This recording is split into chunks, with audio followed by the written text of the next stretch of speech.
Bonjour à tous et toutes, bienvenue dans Quelques minutes pour. Quelques minutes pour, c'est l'émission que je fais une fois par semaine pour vous parler d'une œuvre que j'ai vue ou que j'ai lue. 丘にある木に向かって3人でかけっこをした。ただ走ってるだけで気持ちよかった。その時僕はなぜかこう思った。ここで3人でかけっこをするために生まれてきたんじゃないかって。いってらっしゃい、エレン。 La fin d'une œuvre, c'est toujours compliqué, et j'ai l'impression que c'est le cas de beaucoup de mangas. Et pour cause, les auteurs doivent avoir des capacités d'improvisation à cause du rythme imposé par les magazines de manga nippons. Ces capacités d'improvisation se font au dépens d'une histoire correctement écrite, avec un futur bien défini qui permet de gérer son rythme et tous les éléments. Là, les auteurs réussissent plus ou moins. Dans Naruto, la fin garde une certaine continuité thématique, mais la Grande Guerre semble infinissable et globalement mal écrite. Des boss à tiroir, des passages clichés, répétitifs. En l'occurrence, Isayama a pris, il me semble, 8 mois pour construire son récit, qui donc, dans les grandes lignes, était prêt en 2009 quand il commence. Et ça se ressent dans certains foreshadowing présents dès le début et qui prennent sens à la fin. De même, certaines allégories, notamment des oiseaux, sont renforcées par la fin de l'œuvre.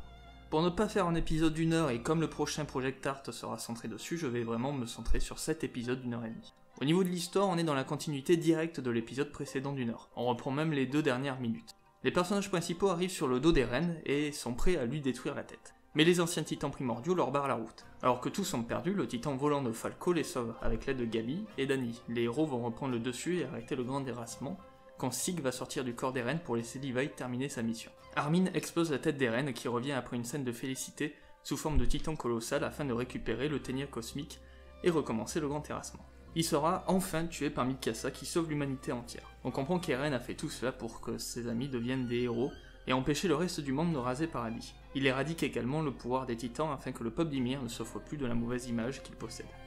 L'épilogue lui donnera tort, mais en attendant nous avons les scènes d'adieu entre Eren et ses amis.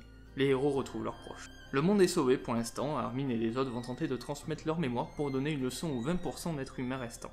Mais le générique nous montre que le cycle de la haine est infini et que l'action d'Eren de détruire les titans est vain, car ils reviendront tout comme la rancœur des hommes. Visuellement, l'épisode est très beau. Le titan d'Eren est immense, bien plus que les titans colossaux. Alors, selon où se place la caméra, le cadre peut être très bleu ou très rouge, comme si la bataille se déroule entre l'enfer et le paradis. Et les références à la Bible sont déjà très nombreuses dans l'œuvre.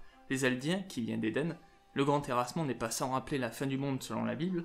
Ce jour-là, le ciel disparaîtra avec fracas, les éléments embrasés se désagrégeront et la terre avec les œuvres qu'elle contient sera brûlée.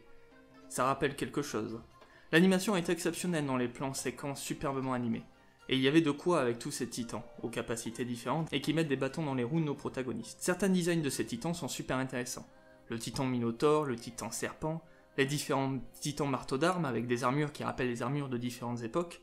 La mise en scène permet aussi des allégories très belles. On sent toute la tension, on est porté dans le moment d'espoir et de désespoir. Même les simples scènes de dialogue profitent d'un montage qui offre un dynamisme et des changements de ton qui captivent. Je pense notamment à la scène où Armin et Eren discutent avec une terre recouverte d'eau, bien bleue, puis d'un coup cette eau devient un sang bien rouge, créant un vrai contraste choquant. Les musiques ne sont pas nouvelles, du moins il me semble, ce sont beaucoup d'anciennes remixées, mais très bien remixées et très bien utilisées. Les musiques de fin me restent en tête encore aujourd'hui. Elles passent de la pure terreur et désespoir au courage et la victoire finale, mettant en valeur les scènes, les personnages, et nous rappelant les différents moments de la série qui nous ont marqués. Les seiyuu sont à fond, le cri d'Armin m'a donné tellement de frissons. En bref, la forme est vraiment excellente. Sur le fond, je suis un peu plus mitigé sur certaines choses, même si je pense que c'est une très bonne fin. J'ai presque la sensation à la fin que tout se termine un peu trop facilement. Il y a au final aucun mort, hormis Eren bien sûr, mais même lorsque l'on croit que Jean et Connie meurent transformés en titans, ils sont finalement de retour à la normale à la fin. Que les titans soient détruits, c'est logique, puisque tel était le but d'Eren, il atteint en quelque sorte son objectif, mais la fin est à la fois très heureuse pour nos personnages et très tragique pour le monde. Un peu comme le souhaitait Eren d'ailleurs. Il a fait tout cela pour permettre à ses amis de vivre longtemps et sans guerre, mais il sait très bien que la guerre reprendra plus tard, et c'est ce que l'on voit dans l'épilogue. Le trio de personnages principaux termine enfin leur histoire, et d'une meilleure manière.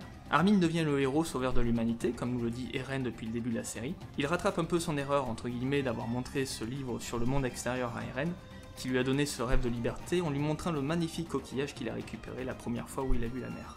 Il dévoile alors l'un des messages de l'œuvre. Oui, le monde est horrible, mais il est également très beau, et c'est quelque chose qu'Eren n'a jamais vu ou voulu voir. Obnubilé par l'horizon, et c'est ce que voyaient des personnages apparemment heureux comme Hannes ou sa mère. Mikasa nous dévoile une véritable histoire d'émancipation qui peinait à arriver, se libérant de son amour pour sauver le monde et libérant même le grand ancêtre Ymir. Le personnage trouve sa place là où elle a été suiveuse tout le récit. Elle devient sauveuse de l'humanité en sauvant son amour. Elle reste en partie aliénée, une pensée à agent qui semble avec elle et qui ne sera même pas enterrée avec sa promise, préférant son premier amour. Nul doute qu'elle pensera toujours à Eren, pour autant elle décide d'aller de l'avant et continuer à avancer. Elle transforme cette écharpe, symbole de chaîne qui la maintenait à Eren, en des liens indéfectibles qu'elle seule décide de garder, n'écoutant pas Eren qui lui demande de l'enlever. Eren est celui que j'attendais le plus, et c'est celui qui me pose le plus de questions. Je pense que je ne comprends pas encore tout à fait.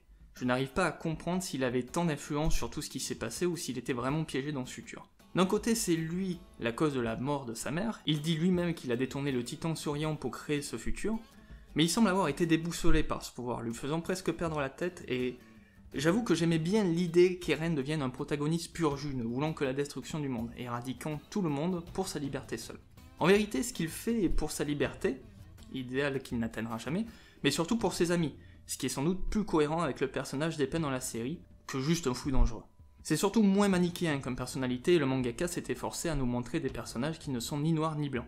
Et Eren veut sauver ses amis, leur donner une belle vie au mépris du monde. C'est à la fois horrible et poétique. Un élément qui me laisse encore dubitatif également, c'est le ténia cosmique, le truc que l'on nomme l'origine de la vie. Je n'arrive pas tellement à savoir sa place dans l'histoire. On le nomme parasite également, or un parasite a une influence sur son hôte. Alors est-ce que cette merde translucide a une volonté qui peut faire varier celle d'Eren ? Parce que quand ils sont séparés, le ténia fonce vers Eren pour recommencer la destruction du monde. Sans doute également parce qu'un parasite a besoin d'un hôte. Mais quand on nous dit qu'il s'agit de l'origine de la vie et que la vie cherche à se multiplier, selon le monologue de Sig, c'est étrange que cette chose veuille détruire le monde, si tant est qu'elle a une volonté. Par contre, dans ce qu'elle représente, en quelque sorte la volonté de destruction, je trouve très intéressant que ce ne soit pas un démon de la Terre, mais un élément naturel de la vie. Voire l'allégorie même de la vie. Alors après, c'est un élément qui ne laisse que peu de réponses, mais à la limite, je trouve ça pas plus mal. Voilà, je pourrais parler pendant des heures, la fin est pour moi très bonne, j'en ai juste encore un peu du mal à la digérer, parce qu'honnêtement, on a bien mangé et on est bien rassasié. Thématiquement, c'est très lourd et très difficile à tout discerner, l'œuvre parle de plein de choses et tout se recoupe sur la fin, forcément, tout se prend dans 1h30, c'est difficile. Je rappelle également que je suis en train d'écrire une vidéo sur le personnage d'Eren et son désir de liberté, elle sortira normalement le mercredi 23. Et je parlerai de la fin sans aucun doute, et normalement avec plus de recul, plus de compréhension de ce qu'Isayama a voulu dire. Conclurai en disant que pour moi l'Attaque des Titans est une œuvre qui m'a marqué à vie. C'est devenu pour moi une boussole d'écriture et je ne pourrai jamais oublier toutes les sensations, les sentiments qu'elle m'a fait ressentir. Merci à vous pour ces quelques minutes, abonnez-vous, partagez et je vous dis à la semaine prochaine.